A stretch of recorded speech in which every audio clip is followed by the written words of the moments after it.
First of all, I love this show. I know you have heard that 100,000 times. No, that's great. What I'm curious about is that Interview with the Vampire deals very much with recollection and memory and unreliable narrators and all of these things. Sorry, I'm suddenly very nervous now that I'm actually in your presence. But Oh, well, how thank you. I'm nervous that we're together chatting. I'm nervous um in your presence. Let's be nervous together. I don't know. yeah, like, right. Yeah, but as an actor, how do you sort of deal with portraying that and portraying maybe like somebody else's recollection of this character? Does that play into your thinking at Yeah, all? and we talk about it all the time. And it's and I think it's something like that we all do, playing the roles.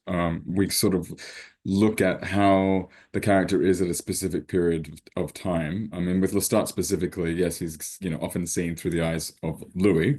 But I can't say that Louis got it all wrong. But there are definitely moments where we're going to push into the like hyper arch villain. And I think but also like playing with Armand's perspective, and Armand letting him, Armand sort of seeing him a bit more as a kind of like a romance novel cover kind of thing, and what that dynamic is.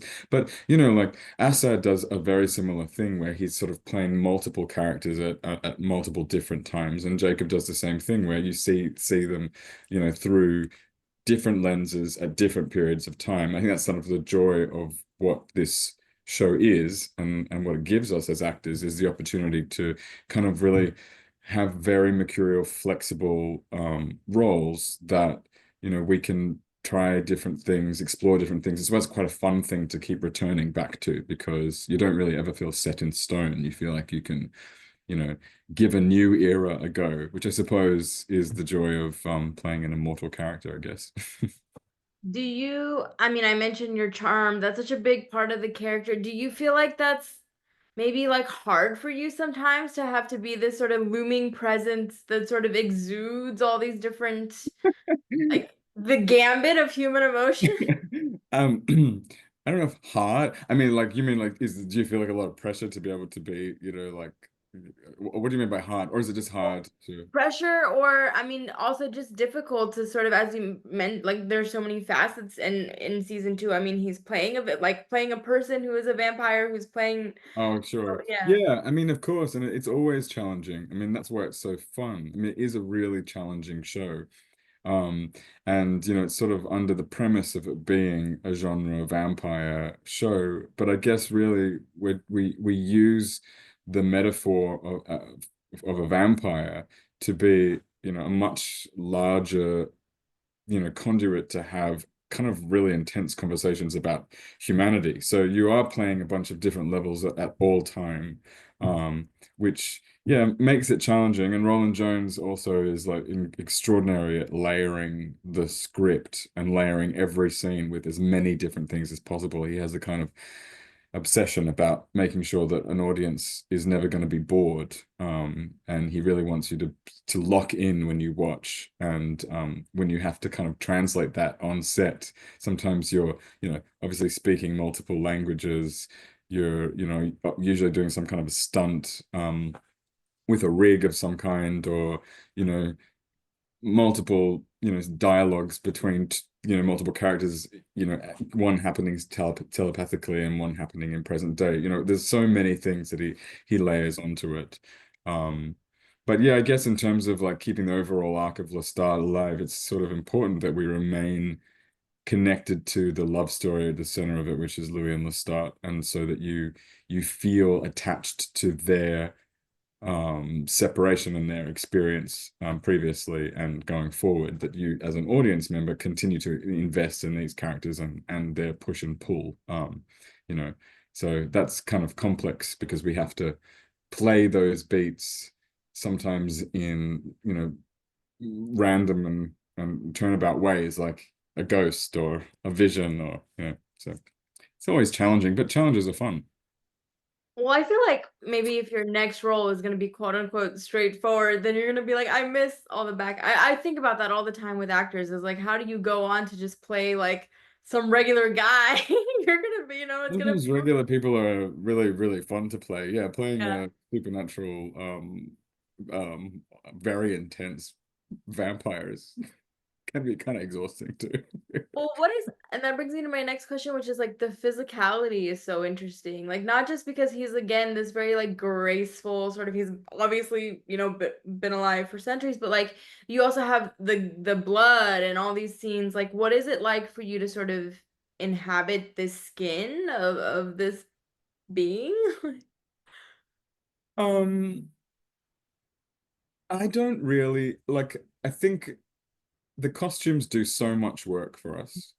But like I think what is fun and probably not really thought about too much is that we all have accents on the show. So we've all sort of developed this sort of like these sort of character skins. So when we start playing the game of the show with each other, the accents come on and the physicality appears and everyone just sort of slips into it and we just kind of um play really. It sounds a bit silly, but it's just a big game. So the physicality is sort of always there, in because they're like the costumes that we put on. Um, Mm. I think you do a lot of thought about it in the beginning. And then now as we go on, it's sort of ingrained, and sometimes you have to work very hard to pull back some of the choices that you've made because you don't want to get stuck in a rut. Like I say, like, these are mercurial characters. Um, and they are ever evolving, and you want to make sure that you don't get them stuck in a particular era, which is sort of like one of the joys of the character of Armand is that he's always looking for a way into the new century. You know what I mean? So So I'm sure you're already aware of this, but in doing my like research to talk to you, I realized that fans are very upset at how long they've had to wait in between seasons. And then I wondered, like, what's that like for you as an actor? Like, do you like having maybe, because you've talked about how like when you're shooting the show, you have to shoot very quickly, but as you're sort of waiting, do you feel like having that time helps you prepare? Do you find it maybe difficult to kind of come in and out? And then also like having a lot of time pass, then you have to come back and talk to me about it. Like, do you feel like, I mean, it's difficult talking about season two, yeah. obviously, because like we're moving into a new season, and so sometimes I have to remember what's happened. But it might feel like a very long time for audiences, but actually we're working the whole time in between, like actually making it, because the difference is when a show comes out, the show is being shot in that period of time, or written, or developed, or rehearsed.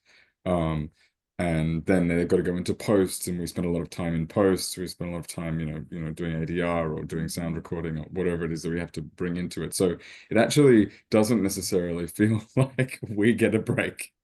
Feels actually like the show just keeps going continuously, and it becomes a lifestyle in a way.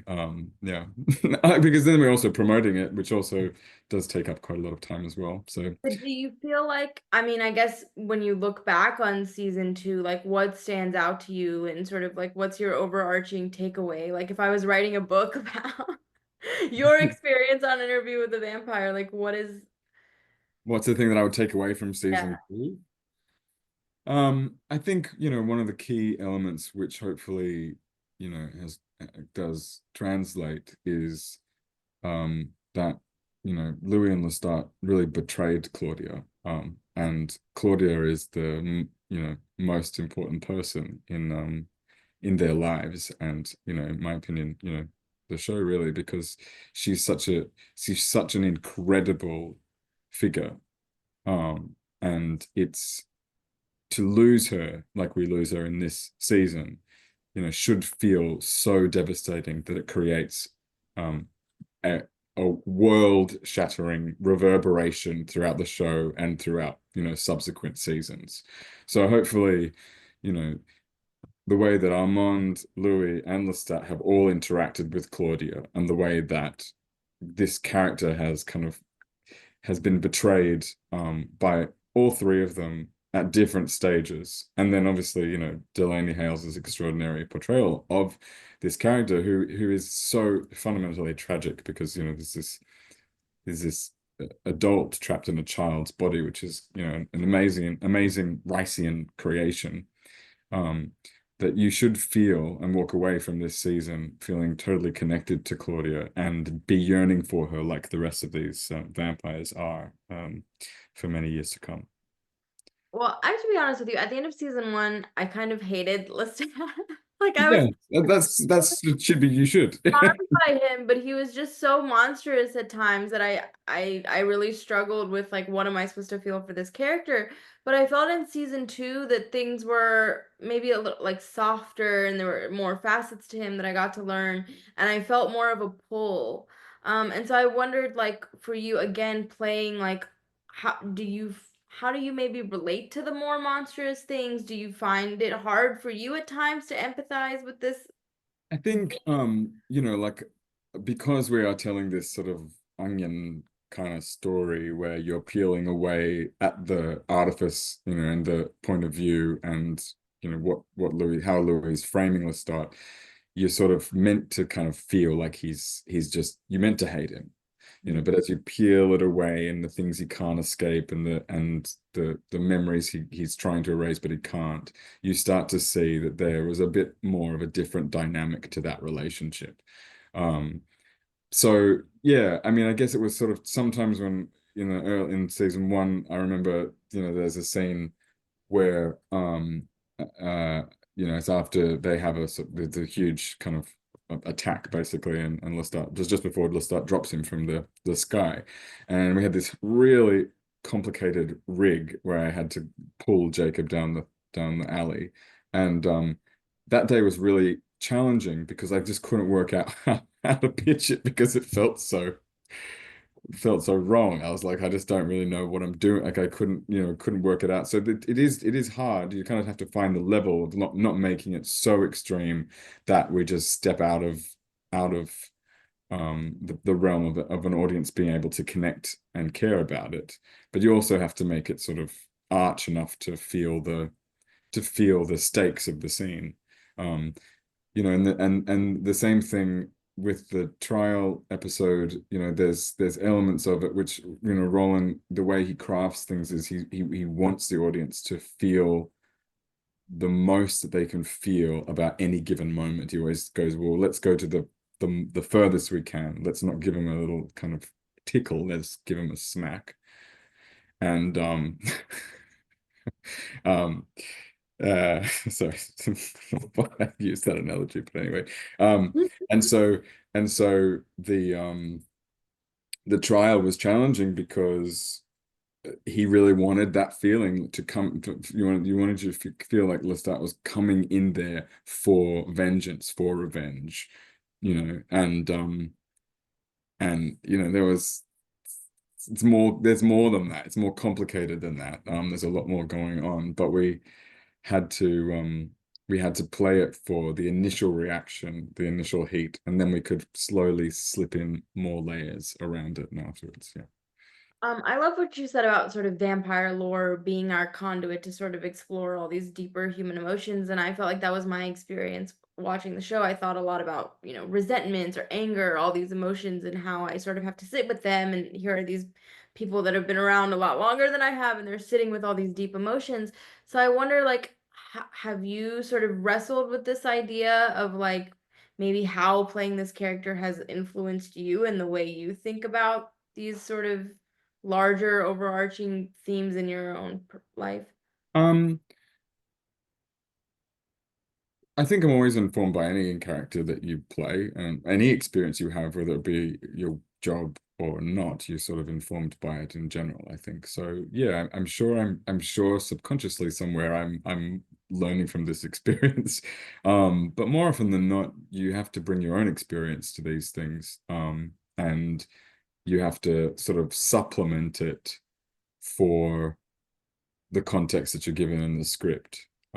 So yeah, I mean, I think everybody, hopefully, well, not hopefully, but it's an important experience in your life to have your heart broken, and it's important. You learn a lot from that, and it's important experience in life if people are lucky to have it to actually fall in love, and that's important. So I think to be able to play these things, you have to have lived those experiences so that you can make it feel human, you can make it make sense, and you're not just living in, big genre fantasy world. Yeah.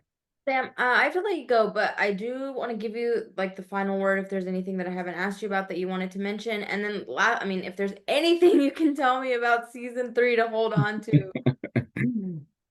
Yeah, what was the first part of your question? if there's just anything that you wanted Anything else I want to say? to I enjoy, feel like yeah. I've said a lot, No, honestly. you tell me more. But let me tell you about season 3 is that yes, we are there. Yeah, we're very close to filming it, and we'll be filming in Toronto.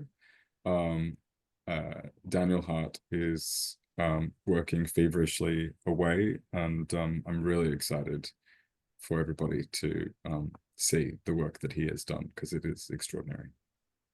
Well, I wish you the best of luck and have fun on season 3, and hopefully we get to catch up again. But thank you so much for your time. This was You such a too. treat. Nice to meet you.